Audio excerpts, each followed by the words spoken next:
A little tip that I do, I'll actually tenderize the surface of the meat with a tenderizer. This is a tenderizer.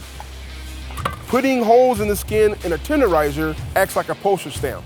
So therefore, when the chicken gets done, it'll be juicy, but then when your family or friends or a judge picks that meat up and bites, they're able to bite cleanly and the skin comes away. There's nothing worse than taking a piece of barbecue chicken or something and putting it in your mouth and you pull and the whole skin falls, it's hanging from your mouth, which you don't want to do. You just come in here and all it takes is a little bit of that, and you can see these little holes.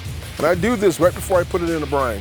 This also allows excess fat underneath that skin to cook out of the chicken. And that's all it really takes, just doing that throughout the breast, the leg, the thigh. At the end, you'll be able to take that chicken leg and just bite it, and you'll have bite-through skin. If you have any questions about barbecue in general, just post them below.